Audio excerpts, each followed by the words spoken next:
আসসালামু আলাইকুম, কেমন আছেন সবাই? আশা করি আল্লাহর রহমতে সবাই ভালো আছেন। আলহামদুলিল্লাহ আমিও ভালো আছি। তো আজকে আরেকটি কেক ডেকোরেশন ভিডিও নিয়ে চলে আসলাম। এখানে 1.5 পাউন্ডের একটা ভ্যানিলা কেকের অর্ডার ছিল। তো এখন আমি গোলাপগুলো বানিয়ে নিব। দেখতেই পাচ্ছেন কিভাবে গোলাপগুলো বানাচ্ছি। কেকটা ছিল একটা কাস্টমাইজ কেক। ভাইয়া আমাকে পিকচার দিয়েছিলেন, বলেছিলেন যে এভাবে করে দিতে হবে। তো আমি সেমভাবে করে দেওয়ার চেষ্টা করেছি। কতদূর হয়েছে জানি না। আসলে যখন কোনো কাস্টমার বলে যে আপনার মন মতো করে দিন, তখন হচ্ছে মনে হয় যে কেকটা করতে খুব সহজ মনে হয়। আর যখন মানে পিকচার দিয়ে বলে সেম এভাবে করে দিবেন, তখন হচ্ছে একটা চিন্তার বিষয় থাকে যে সেম এভাবে করতে হবে।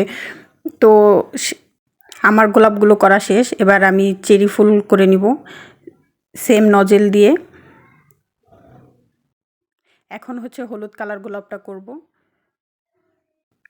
এখানে অনেকে জিজ্ঞাসা করতে পারেন যে আপু এটা কোন নজেল যেটা দিয়ে গোলাপ তৈরি করছেন। তো আপু এটার হচ্ছে কোনো নাম্বার নেই। এটা হচ্ছে রোজ নজেল হিসেবেই বলা যায়। আসলে রোজ নজেল অনেক প্রকার হয়ে থাকে, তো এটার নাম্বার ছিল না।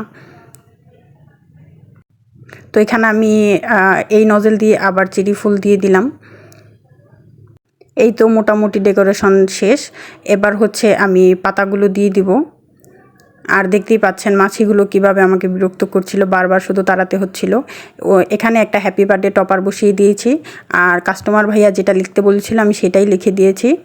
আর হচ্ছে সাইড দিয়ে আমি বর্ডার করে দিচ্ছি, ক্রিম দিয়েই করছি।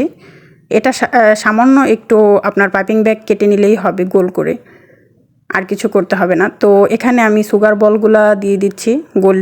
গোল্ডেন কালার যে সুগার বলটা সেটা নিয়েছি। তারপর হচ্ছে ছোট যে হোয়াইট সুগার বল আছে এইটাও দিয়ে দিয়েছি, একদম ছোট যেগুলা। এই তো আলহামদুলিল্লাহ আমার ডেকোরেশন ডান। জানাবেন কেমন হয়েছে।